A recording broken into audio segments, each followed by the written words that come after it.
Louis, you work in the Interaction Design Centre in UL. Could you tell me a little bit about your education background and how you came to work in the Interaction Design Centre first? Sure. I originally come from Italy, and I did my primary degree there. And my degree was in communication science, which included quite a large number of subjects, all dealing with how people communicate. So that included a lot of technology. So looking at new ways of sending data through email, the web, and so on. Then I specialized in a discipline called HCI, or Human-Computer Interaction, that looks at how people use computers. So it has kind of a connection between the more technical computer science and the more kind of human-centered kind of sociology, psychology, and so on. Mm-hmm. So I did a research degree in this discipline, and I worked on a project there. Then after I moved to Ireland, I came to UL as a research assistant, and I stayed on to do a PhD in interaction design here in UL with Liam Bannon. So this is how I learned it all, let's say, and how kind of I moved from the more kind of less technological side to the more techie side. Okay, and what exactly does your work involve at the moment? At the moment, I'm looking at how technology changes the way we use the physical world. So if you think of technology as simply as the PC in a box, it's not very interesting, because all you can do is sit at the table and type onto the keyboard or use the mouse and so on. But what I'm interested in is new technologies that you can either carry with you everywhere you go, and we all have examples of those, from the new kind of mobile phones that are a little bit like small computers, to MP3 players, not to mention really cool new devices like the Nintendo Wii, for example, where you can actually control the computer through gestures and movement. What I'm interested in is how these new technologies change the way we use a room, for example, or our house, or an office. So trying to understand how the space that we live gets affected by the presence of the technology. So it's not quite the same whether I'm sitting down at this chair and desk typing, or whether I'm actually, browsing through documents using something like a Wii or something similar to that. So I'm actually looking at this particular field of study. I'm looking at museums, public spaces, and I'm really interested in kind of understanding how people's lives change because of the way the technology changes too. Okay, and what projects are you involved in, or have you been involved in? I've been involved in a number of projects. An area that I have studied a lot in the past is museums and exhibitions. I was involved in 2 international projects dealing with how visitors enjoy and have fun in museums. One when I was still in Italy, and it was about creating an electronic tour guide which would react to people's movements in the museum. So giving you information according to the paintings that you found most interesting, or that you thought were kind of looking more attractive to you. Then when I came to Limerick, I worked on another project which was called Shape, another international project, and from that project we created 3 fairly large exhibitions in 3 museums in Europe. One in Sweden, one in the UK, and one here in Limerick, the Hunt Museum. And the Hunt Museum exhibition, which was called Retracing the Past, was an entirely interactive room where people could explore a number of objects in the museum and find out about their history, but they could also suggest their own opinions on what the objects could have been used for.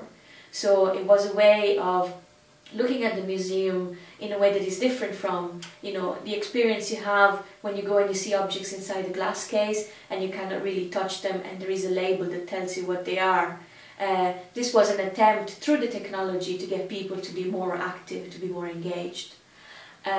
More recently, I've been working on the general domain of public spaces, and the project that I'm currently working on at the moment, which will end in a few months' time, called Shared Worlds. I did a particular study of Shannon Airport in County Clare, very close to Limerick, looking at what people do there. So how do they pass the time, in between queuing up and checking in and getting your luggage tagged and searched and so on. And we designed a public exhibition there which was live last year for 4 weeks, where people could create e-cards of their own visits to Ireland, create a message on them and email them to whoever they wanted around the world. And it was a fully interactive piece, and as I said, it was there for nearly a month in the airport transit lounge. And another area that I'm looking at is mobile work. So it's all connected with what I was telling you about before, about how technology changes the way we live and how we use the space that we physically inhabit. So we're looking at how people that work not just in one office all days of the week, for example, but they have to travel between several locations. How is it that their work practices change because of the technology? So they might have mobile phones with them, they might have laptop computers, PDAs and so on. So we did a study with a user group of sales representatives trying to understand how their work actually developed because of the technology. And we tried to design a number of prototypes for them to see if we could help them do their things in a better, more efficient way. Okay, that's really interesting. And what do you think are the most important developments in recent times in the area of human-computer interaction? Well, there's been quite a few, and as technology changes very quickly, so the mobile phone we buy this year is going to be obsolete next year. Human-computer interaction changes very fast too. I guess one of the most significant things has been this idea of looking at technology not just confined to the PC box anymore, but more as something that is part of the world we live in. So from small devices that we can wear, so a lot of people have small MP3 players that you wear like a piece of jewelry nearly, and you have other technologies that are just part of the space. So think of some of these new buildings where you go in and the lights turn on automatically when you enter a room. I think this is a significant change because it changes the whole idea of what does it mean to work with computers. It's not anymore about typing in a particular line of text or clicking on the mouse onto a particular button. It's more about everything else we can do. So I think HCI, human-computer interaction, really had to quickly change to look at these new phenomena because it's completely different. So we had to kind of change ourselves and change the methods we use to study this. And I think this has been the most significant change in the past 5 or 6 years. Mm-hmm. Okay. And you're course director for the digital media course here in UL. Could you tell me a little bit about it, what the course involves and what's exciting about it to encourage students to maybe come and study it? Now, the digital media design course is a new undergrad degree that just started last September, so we just finished our first year. It's a new degree and there isn't one like it in Ireland, and it's been an interesting experiment. It combines 3 different aspects that have to do with the use of media. The first one would be the technical, so how can you develop, for example, a website or a graphical interface for a computer software piece or anything like that. The second element is the social. So if I'm designing a new phone or a new game or a new website, I have to have in mind who my audience will be. So how am I going to understand whether this is targeted at teenagers, for example, or older citizens and so on. The third component to the course is a more creative, design-oriented one. So there are a number of modules offered within the course that are delivered by the group in the Product Design and Development department here in UL, which teach students how to develop design concepts from drawing and sketching, so the very basic starting points of design, to, for example, creating a full 3D model of their own products, of their own digital products in the case of the digital media design. So it's an interesting mixture. It's very challenging because, of course, it means that you won't be coming and studying only one thing. You'll be studying many things. Of course, one of the advantages is that you'll be able to understand the problem from different points of view. The point of view of the developer who builds these appliances and the point of view of the user, so who actually will buy them and then use them every day. Something else that is part of the course is what we call directed study, where we allow students to select their own topic of interest from first year and study it individually with the help of an advisor. So we're actually encouraging the students to take an interest in particular topics and go and explore for themselves things that might think would be of interest to them. So in that way, it's not just about sitting down and taking lectures for many hours a week, but also doing your own research on the web and on the library books as well. Mm-hmm. And finally, what sort of jobs could the students pursue after the course? As I said before, in recent years there's been a lot of developments in the HCI field, and a lot of companies have started hiring HCI and design experts to actually help them come up with usable designs.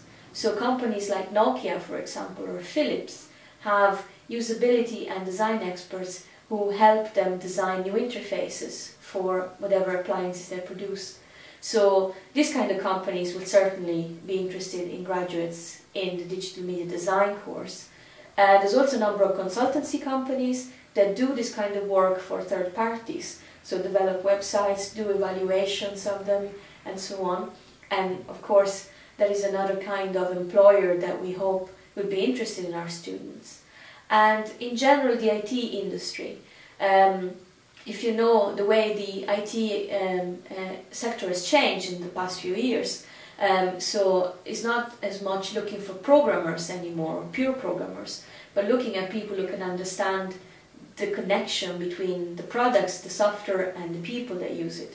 So people that just don't have a technical ability but can understand the general context of design. So looking at, for example, work placement for our students, a lot of these companies have gotten in touch with us asking if they could go and do their work experience there.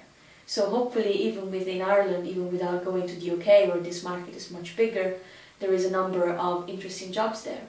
I should say that it's a very specialized course, so it looks at a very specific sector of the IT industry, and this is why we want to try and keep it fairly small. So we're going to take up to 25 students a year, and we think this is good, not just because we'll provide just the right amount of graduates for the industry once they come out, but also because it's a good number to work with when you have a lot of hands-on activities as part of the course, so lab-based modules and study modules and so on.